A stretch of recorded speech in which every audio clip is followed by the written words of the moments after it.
and welcome to the Beymun Review podcast, episode 4 of season 2, a podcast where we tackle issues ranging from life hacks to politics to government and MUN tips.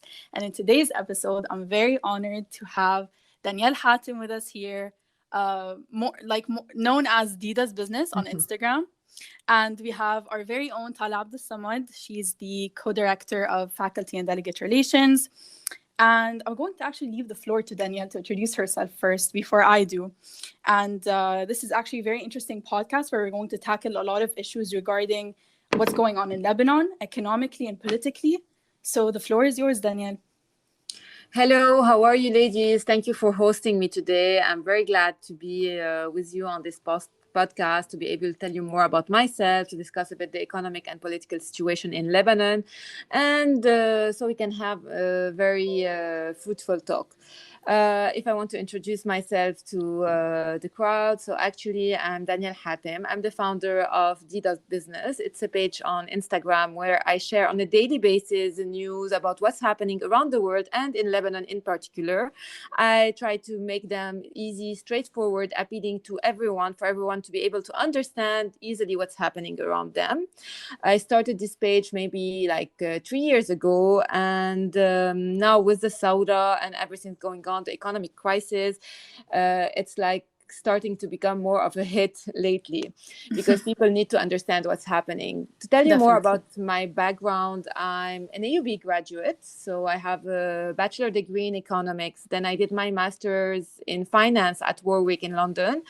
After I worked in Paris, actually at Merrill Lynch in advisory and then in a consulting firm in Paris before coming back home to Beirut, where I worked in FFA Private Bank as a trader and then moved to the buy side as an investment advisor for Levant International.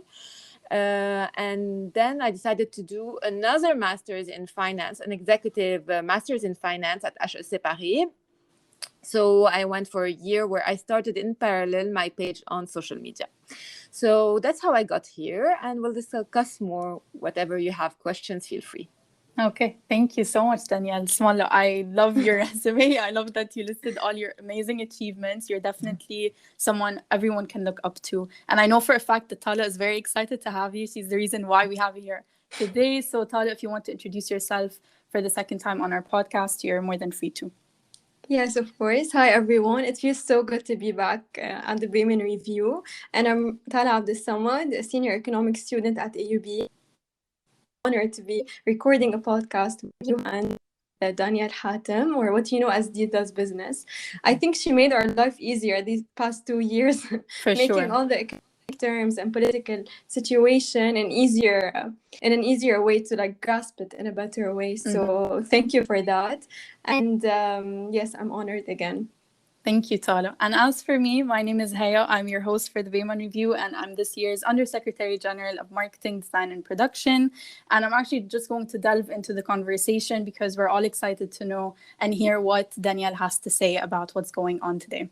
So, Danielle, my first question for you is when did you decide and why did you decide to find Dida's Business, especially on Instagram? I'm guessing like you've had it for a while now, and maybe a few years back, Instagram wasn't the platform that we all know it as today. Like, it's obviously advanced. The platform is so much more intricate and detailed, has a huge following. So why did you decide to come together and find this business that will make finance terms easier for people, just like Tala said, and for people who aren't as financially literate?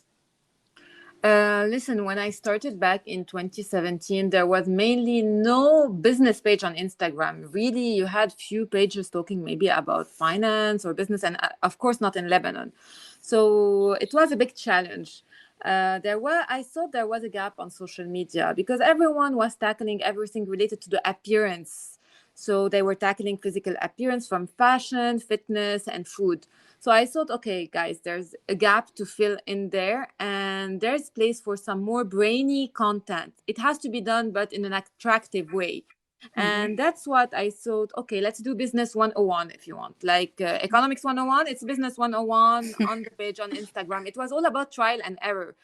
I started at the beginning with a page called Finance by D. Then I thought, okay, fine. Finance looks a bit harder for people. Yani, when you say finance, they can take it, to the other level. So I said, okay, business is smoother, nicer. I started also with a Bitmoji. No one knows that, but now I'm telling you my few secrets at the beginning. Bitmoji, I was a bit shy. Now maybe you don't see that anymore, but at the beginning I was shy to show myself, etc. So I started realizing, no, that people want a real person behind it. And that's why I started showing my image. I changed the name. I made it a bit more professional with a logo, D does business.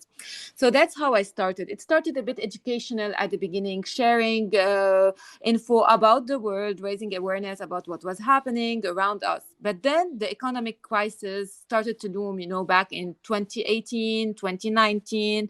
So I thought it was important to focus more on Lebanon, because I believe that knowledge is the most powerful weapon today, especially that the crowd that I had was mostly the young people, the youth, like you guys, who were enjoying my content.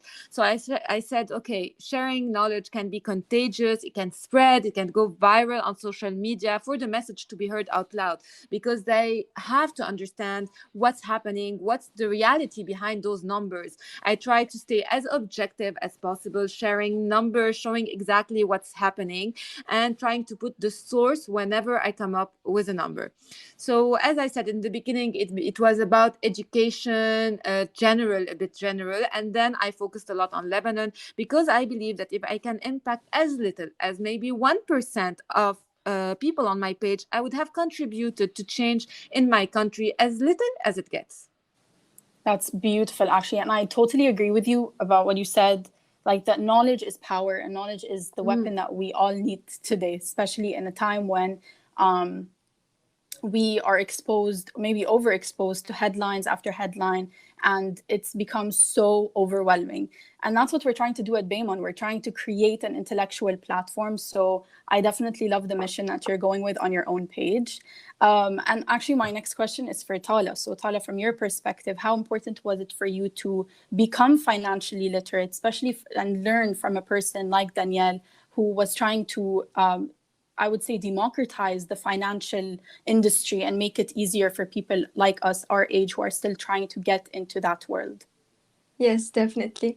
And I just wanted to add something before I continue. I think we all wait for the Dida's business on Instagram to post a new IGTV or story about a specific trend that's happening in Lebanon. So for example, today was about real estate sector. Maybe other days it would be about capital control or exchange rate, or you read my mind. It's affordable to buy a certain thing.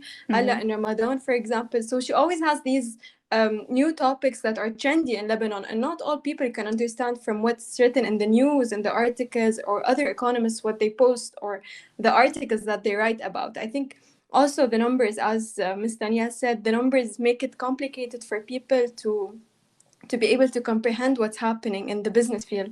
So again, she made our life easier. And when it comes to being financially literate, I think it's depends on each person. So I decide I want to educate myself about this topic, and then I go and I search, I read articles by economists, by the World Bank, the IMF, people who are really experts in this field. And this is one of the reasons why I followed Dida's business on it, and other economists that are contributing to this, the education and knowledge of the society. Because as Ms. Danielle said, and Haya, about knowledge is power, and the only thing that's keeping you in place is your education. So it's important to invest in it, whether it's financially or even reading articles in your free time, enjoying what you're reading, becoming literate when it comes to the numbers even. So yes, this is my point of view.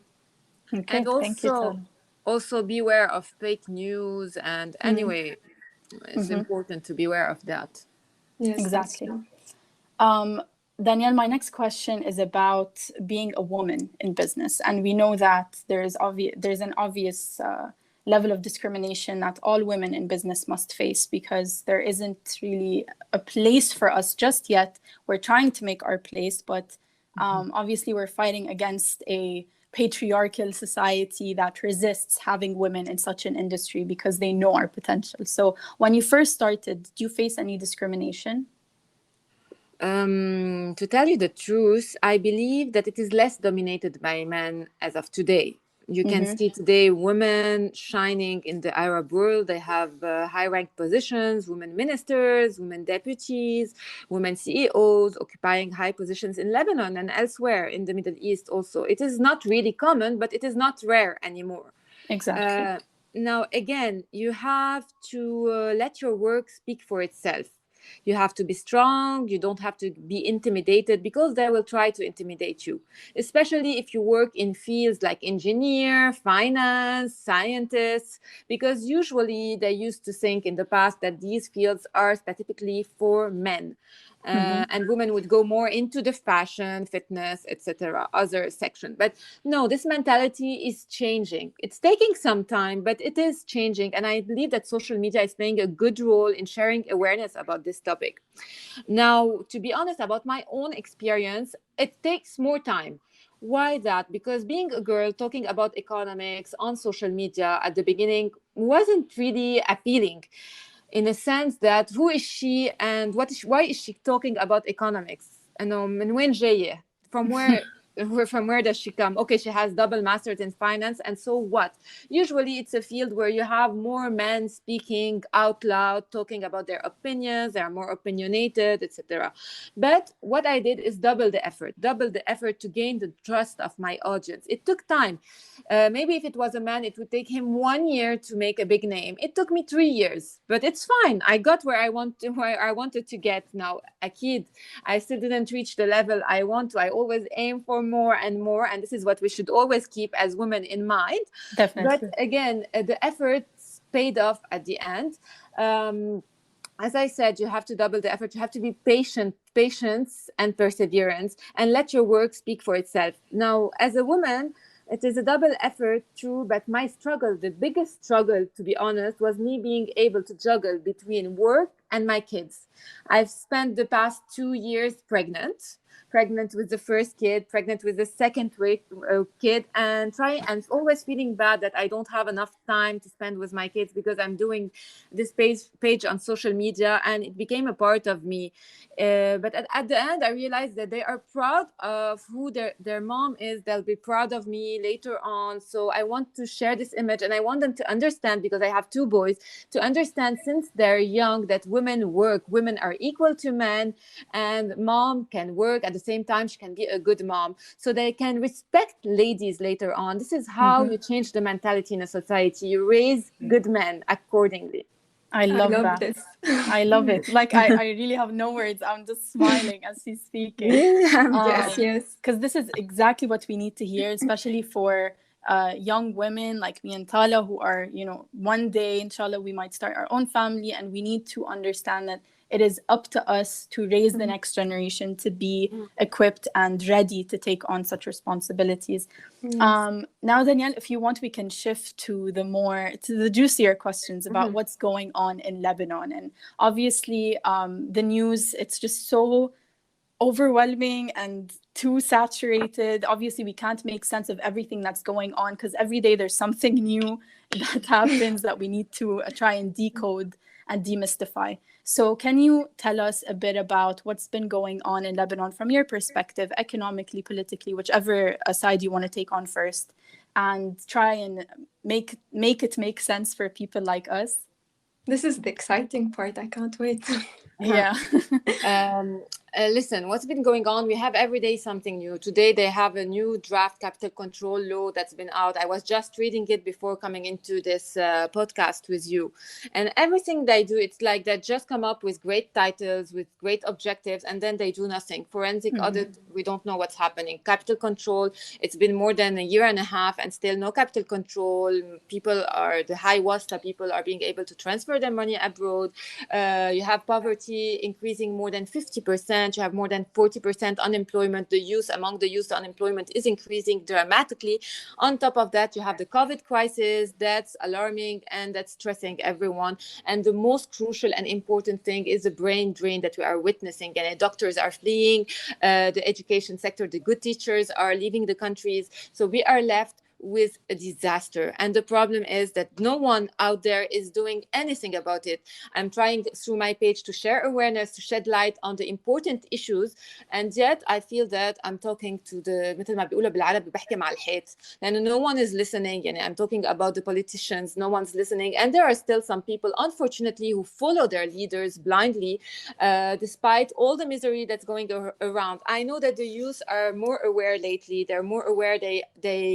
I'm sure they would come up with greater decision if we were to vote today. But still, you have a big majority of the population, unfortunately, that is brainwashed. I totally agree.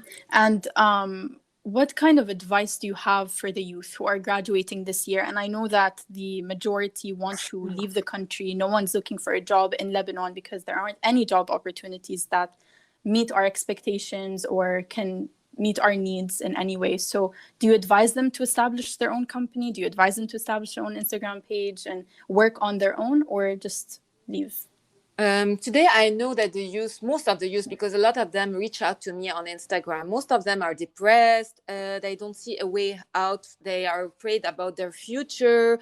And I want to tell to these guys, to everyone, ladies and guys, everyone, the whole world is disrupted today because of the COVID-19 situation. But COVID-19 situation is not here to stay. It's going to end and things will clarify. You have several options. Okay, I'll be very honest and down to earth with you girls now. The best option today that you have is to leave. Let's be very clear about it. Those who can leave have to leave. If you are able to do a master's degree abroad, if you can find a job once you graduate, that would be amazing. And there's nothing called hijrah today anymore. I like for people to remove this idea. Why? Because you are 4 or 5 hours away from Lebanon. You take the plane, you're in Lebanon, you can chat via Zoom with your family, you have WhatsApp calls. It's like you're connected all the time. So Lebanon is known to have always exported its talent. And this is our oil. Our oil is our people. So you guys have to travel to gain exposure. I've done that in the past, and I advise it to every single young Lebanese.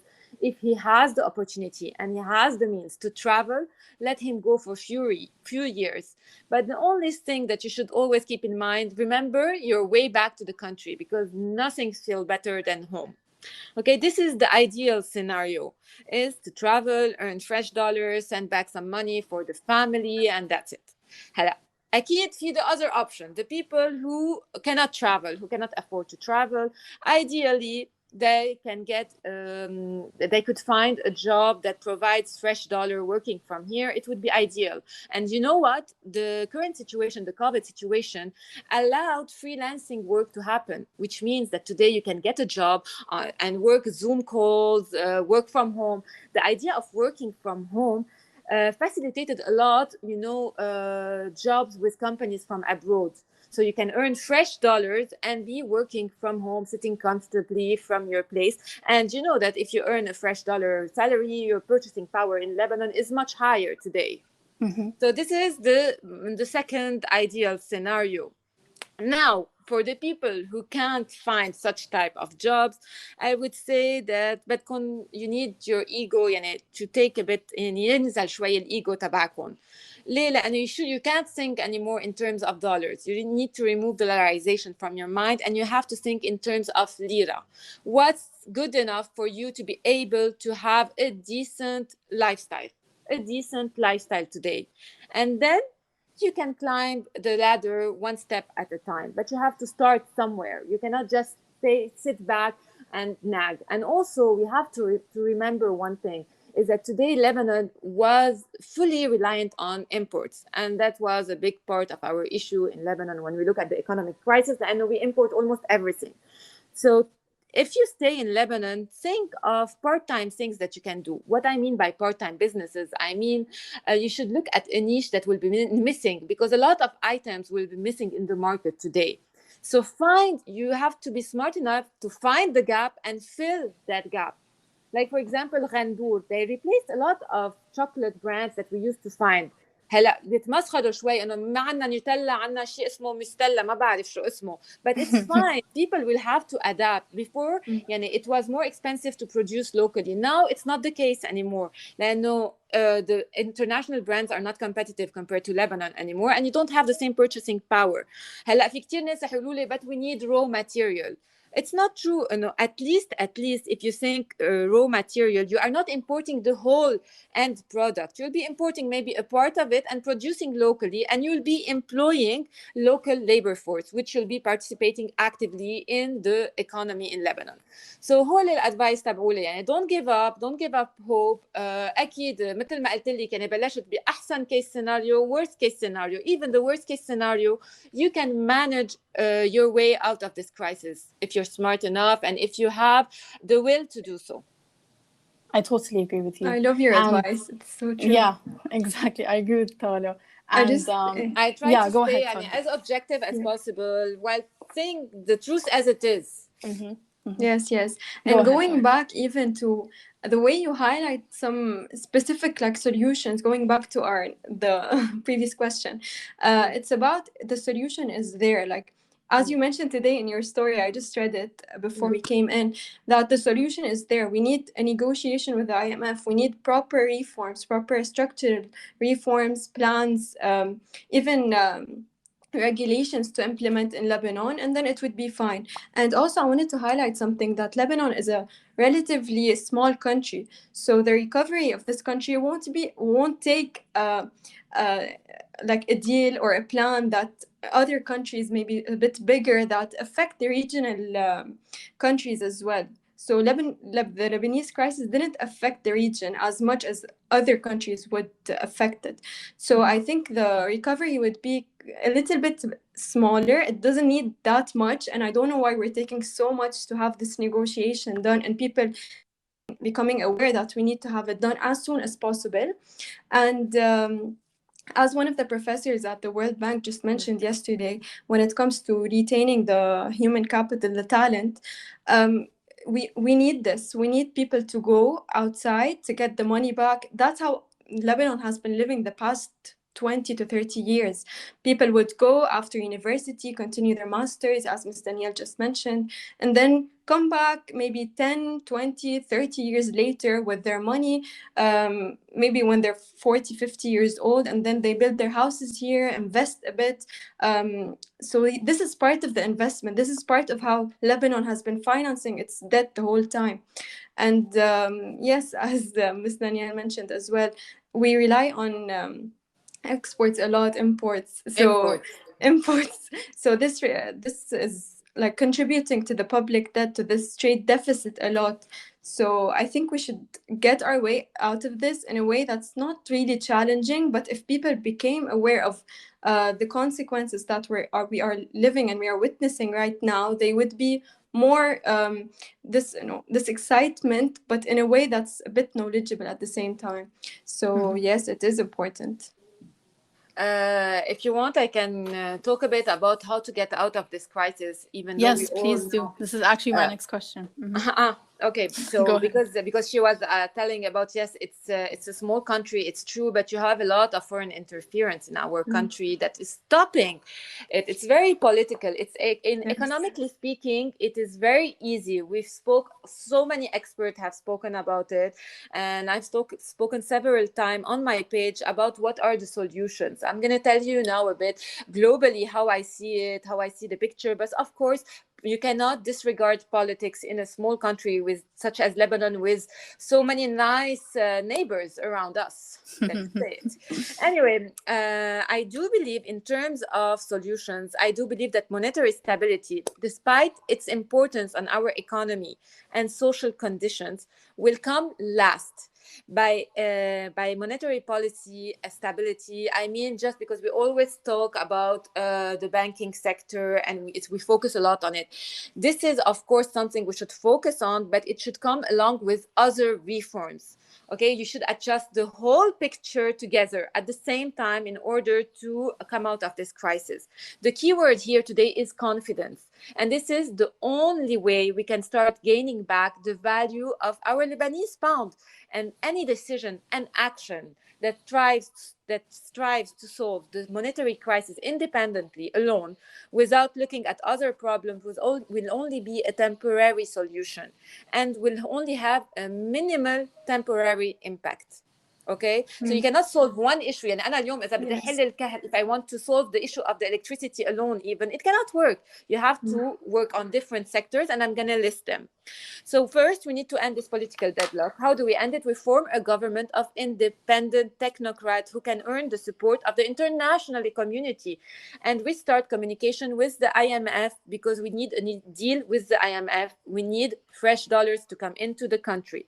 Now, beside the amount we will be getting from the IMF, it means, having an IMF deal means confidence in the economy. So at least the expats, Arab countries, and even the Lebanese will have a bit more confidence in their country.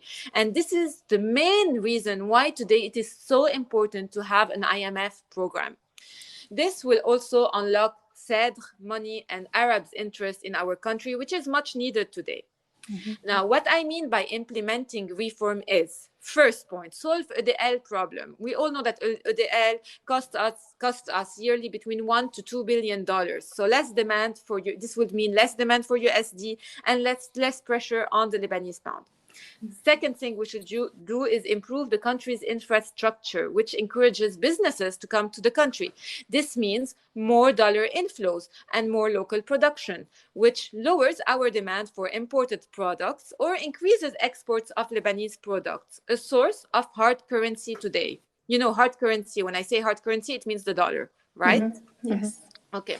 And by the way, if you solve the problem, this will also encourage businesses, as electricity interruption is a main problem today. Like, I sit down, I have this chat with you, and now I'm sure electricity will cut at least one time in the next hour or two times. You also have to remove the red tape and encourage ease of business. Just to give you a number today, Lebanon ranks 143 out of 190 countries in the World Bank Ease of Doing Business report, and we rank last. And this is important for any country or any businessman to be interested to invest in our country.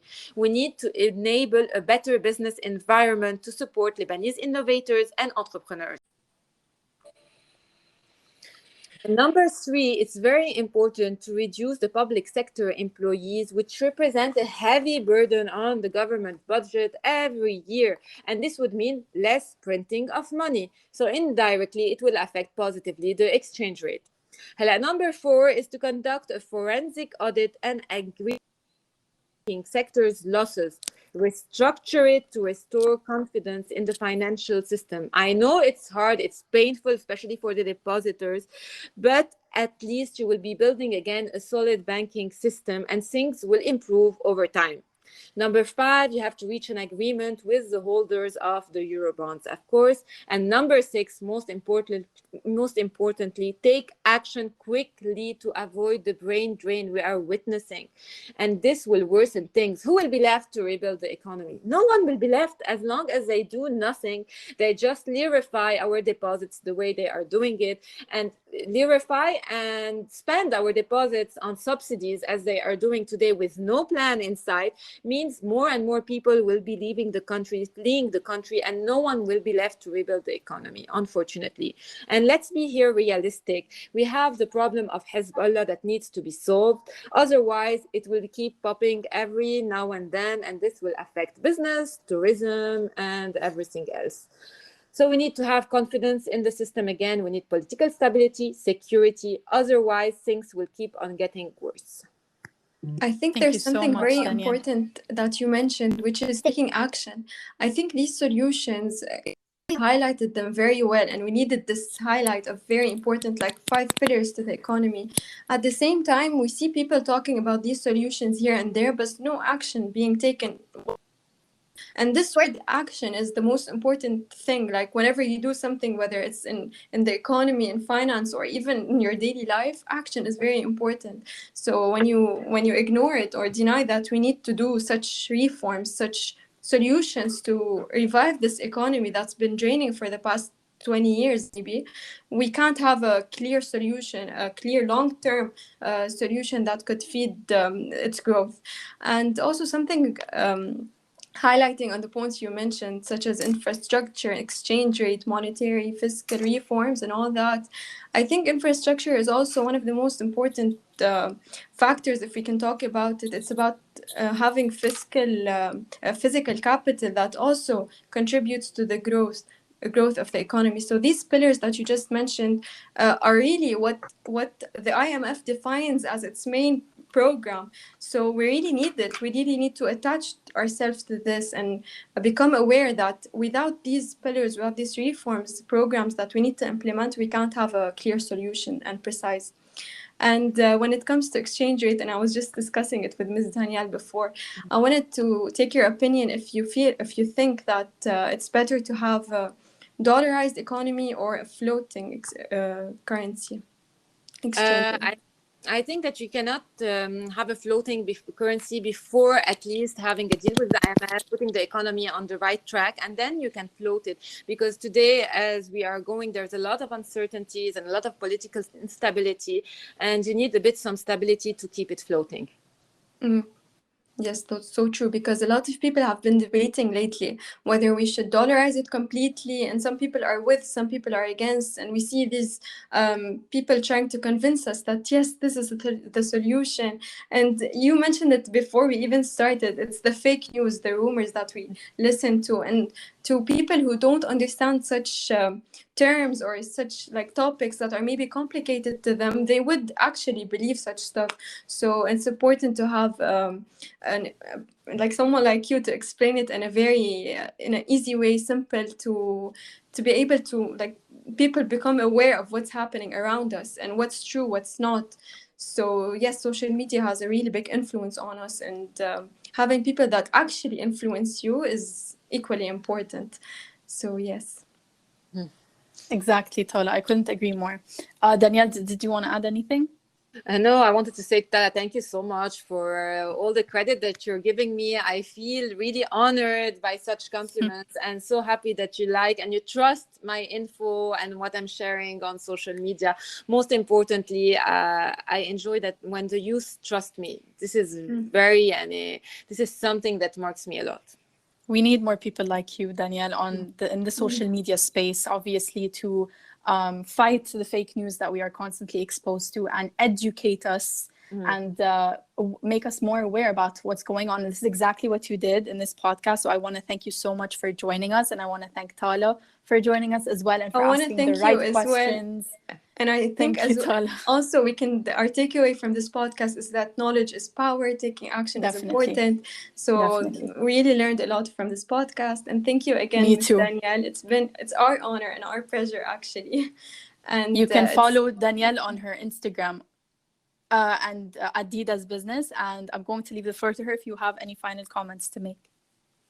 I wanted to talk about the social media role today because social media is a double-edged sword before I end this podcast, because it's playing today a very big role in spreading awareness. It's true. But it can influence people positively sometimes, but sometimes it can be targeted around brainwashing. And that's why I say double-edged sword. And it can try to direct people's opinions somewhere. So you have to be very careful. Sometimes it's not fake news, but when you share a certain message in a certain way or certain tone, you can direct the mind of the people towards your end goal, and people have to be aware of that. It has become very easy to have a platform today to be able to talk and share whatever info you want to share, and people would listen to you. Maybe sometimes you would be saying nonsense and they would still be listening to you. And this is a message for the youth, to be very careful who they look up to and who they listen to on social media.